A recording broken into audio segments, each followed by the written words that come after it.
The Purple Rocket Podcast presents Grandpa's Globe.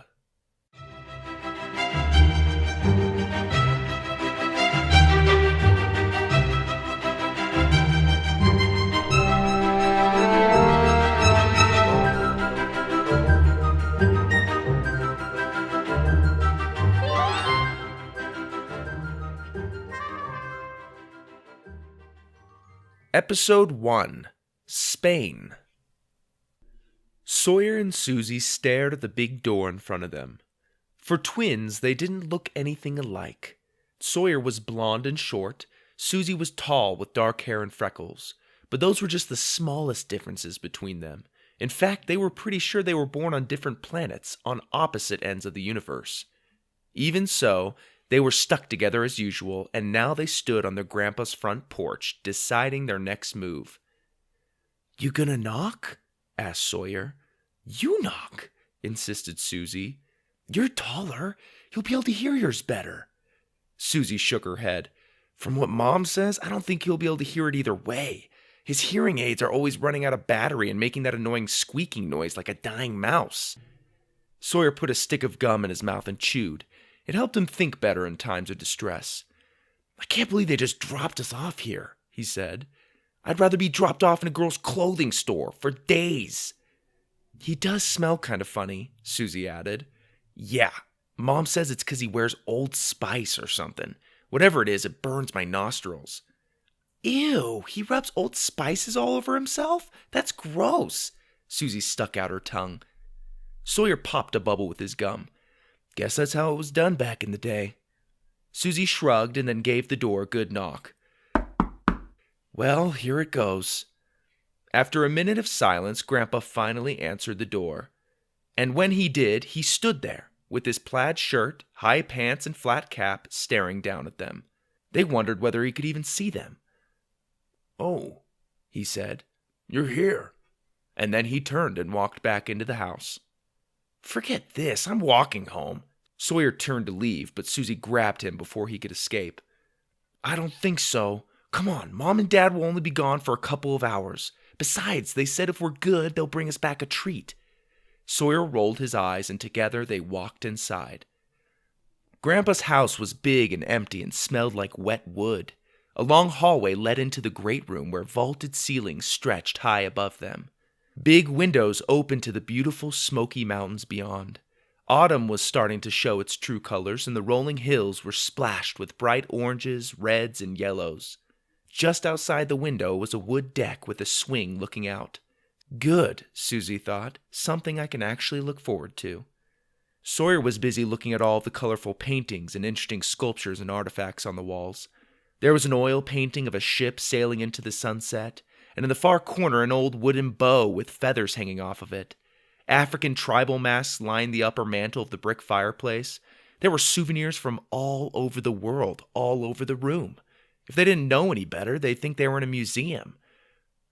"I thought Mom said you didn't like to fly," asked Sawyer. "Huh? Oh, well, I don't," Grandpa replied. He sat down next to the crackling fire and started to read an old leather book. "So, how did you get all this, then?" Suzie motioned to all the souvenirs. Grandpa looked over the room through his bushy gray eyebrows. "Those? I came by them, that's all. Now that you mention it, those are off limits, as well as the garden. Other than that, you're free to explore. Break anything, and I'll send an invoice to your parents. Now leave me be." Sawyer and Suzie looked at each other. It had been a long time since they'd been over to see Grandpa Boone. The least he could do was not be so grumpy. Maybe it was his back again, or his hip. Mom was always telling them that Grandpa's bones were hurting. As instructed, they let Grandpa be and explored the house.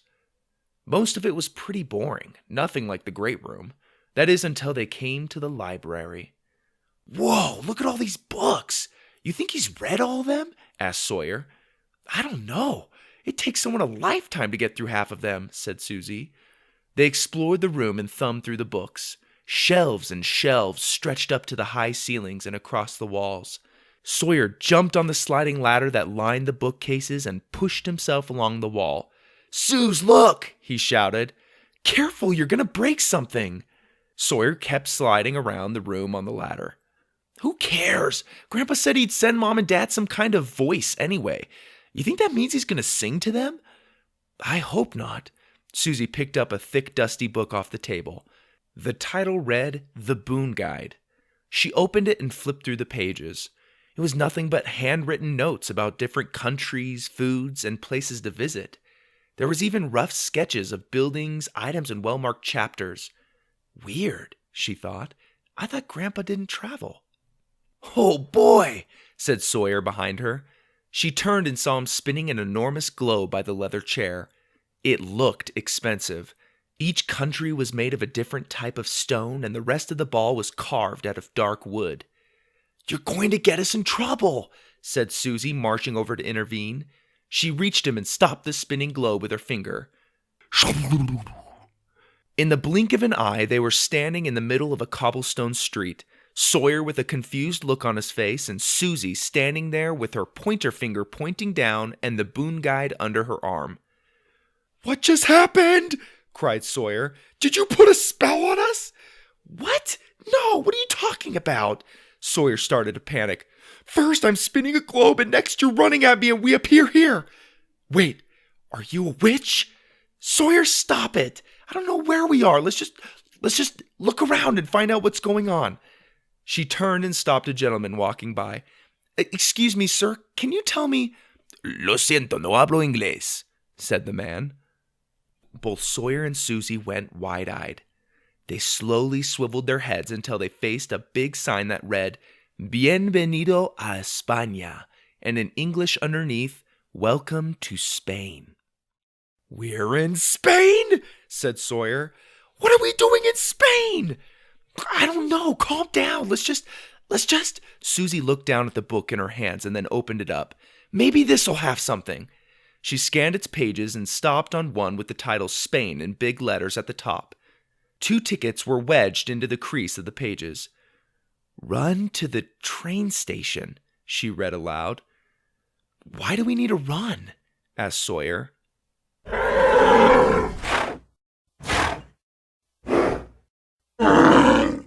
Please tell me that's your allergies acting up again, said Suzie. Sawyer shook his head and they both looked back at the gate behind them. The gate burst open and out ran 100 raging bulls charging right for them. Run! Yelled Sawyer. They bolted down the cobblestone street, dodging the bulls' sharp horns by inches. As they came around the corner, they started to notice that people weren't running away from the stampede behind them. They were running with it. People dressed in white with red sashes tied around their waists jumped into the street and ran alongside them. Are these people crazy? Cried Sawyer. Faster, Sawyer, we need to make it to that cathedral. They ran harder and harder, weaving down the narrow streets through canyons of old bakeries and shops. With every ounce of energy they had, they pushed ahead of the crowd and ran into the cathedral at the end of the street. The big church was much quieter inside. Its beautiful stained glass windows illuminated pictures of saints and scenes from the Bible. If there was any place on this planet that was safe from a bull, it was here. Are we safe? Asked Sawyer. I think they're passing, said Suzie, listening to the commotion outside. Whew, that was too close. How are we supposed to get to a train station with bulls running through the streets? Looking for a train station, my little Americanos? Came a voice in the shadows. Who's there? Out walked a man with a fair complexion, dark hair, and a funny-looking costume with gold lacing. Sheathed at his side was a thin sword that clanked against his boots with every step he took. You must be new to Pamplona if you don't know where the train station is, said the man. Por favor, allow me to show you the way. Sawyer scrunched his nose. Por favor? Oya, it means please. We're not supposed to talk to strangers, especially ones that dress in weird clothes, said Sawyer, getting ready to kick the man in the shins if need be. Forgive me, O tiny one. I am the Matador, but you can call me Matt. Matador? Asked Suzie. Si, un matador is a bullfighter. That is my occupation. You know, the handsome hombre in the arena who holds a red blanket to get the bull to charge, and then I fight it? With a this? He whipped out his skinny sword and swooshed it through the air. "Shh," said a little old lady sitting in the pew. Matt looked disgusted, both for being interrupted mid-demonstration and because they'd never heard of a matador bullfighter. "Oh, never mind. Let's get you muchachos to the station. Vámonos!" He opened the cathedral door. "No, don't!" Sawyer and Suzie cried, but the man was already outside. Was he nuts? They thought. That's where the bulls were. After a few sounds of grunts and scuffles, they hesitantly stepped outside to meet him. There, sitting tall atop the biggest black bull they'd ever seen, was Matt, puffing out his chest. "Hop on," he said. Sawyer was confused. "But I thought you said you fought bulls." "I never was very good at my job. Now vámonos, niños!" The kids hopped on the bull and away they went, zigzagging through the stampede, the narrow streets, and the crazy people until they skidded to a stop in front of the train station. "Where to, my little Yankee Doodles?" Matt asked. Suzie continued reading the Boone Guide's instructions. "It says we need to take the next train to Andalusia?" "Ah, Andalucia. Muy bien. Perfect. It leaves in just a few minutes. Hurry! Take your tickets up to that mujer there, and she'll get you seated." "Oi!" came a voice by the booth.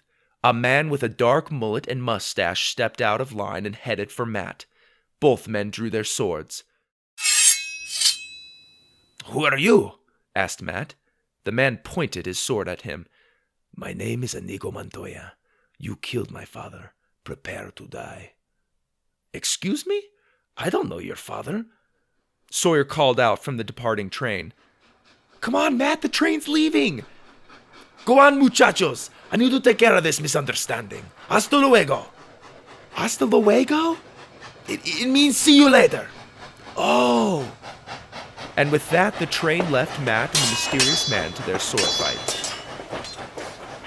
When their train arrived, Sawyer ran out into a plaza full of lush flowers and old buildings. "I can't take it anymore. I gotta eat something," he said.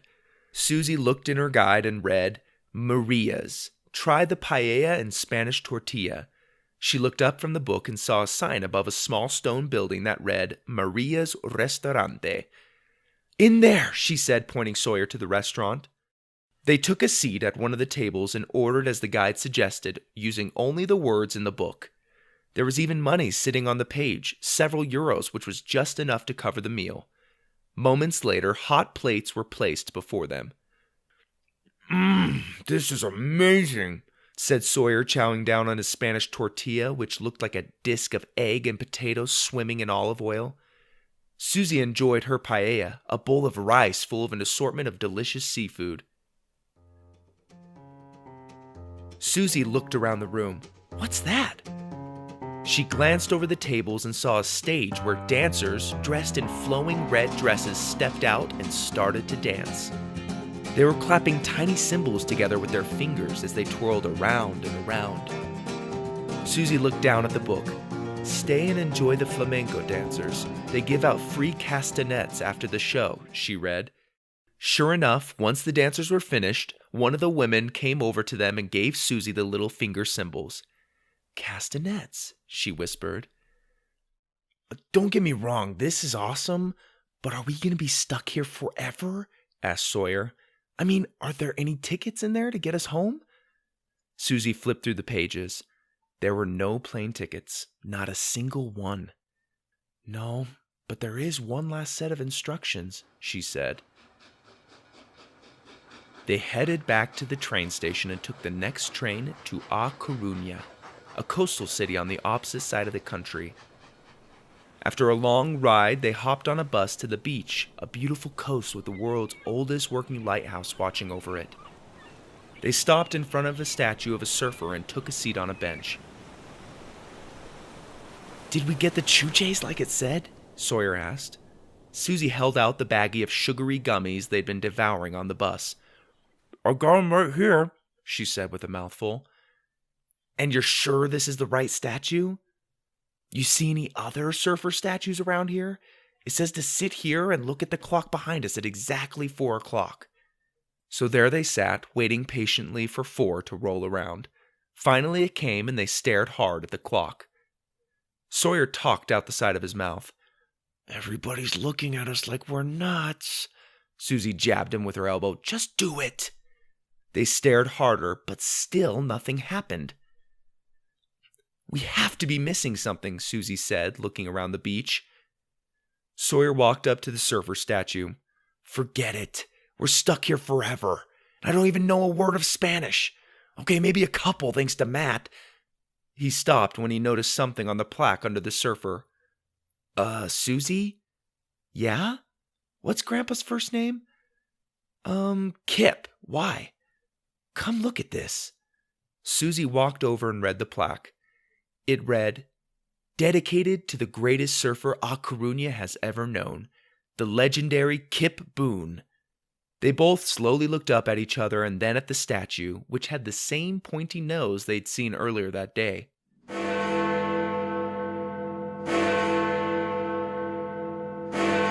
The clock echoed over the boardwalk. They stared at it, not because they were instructed to, but because they were in awe of what they'd just discovered. In a flash of light, they were back in the library. Standing next to them was Grandpa Boone with his finger stopped on Spain on the globe. There was something different about him. He didn't look crabby, he wasn't hunched over, and he wasn't bossing them around. He stood tall with a twinkle in his eyes. Your parents are here, he said warmly. I trust we can keep this little secret between the three of us. Sawyer and Suzie nodded. Good. Now off you go. He led them down the long hall to the front door. Suzie noticed on one of the far walls of the entryway was a blue surfboard that looked like it had been well used. Old wax was hardened to it, and their grandpa's initials was carved into the point, and there was a red sash draped over the top. Can we come again next week? Asked Sawyer with an added sense of enthusiasm. I don't see why not, as long as it's okay with your parents. Their parents nodded. As they walked out to the car, they turned back and waved. Bye, Grandpa. Grandpa winked. Hasta luego.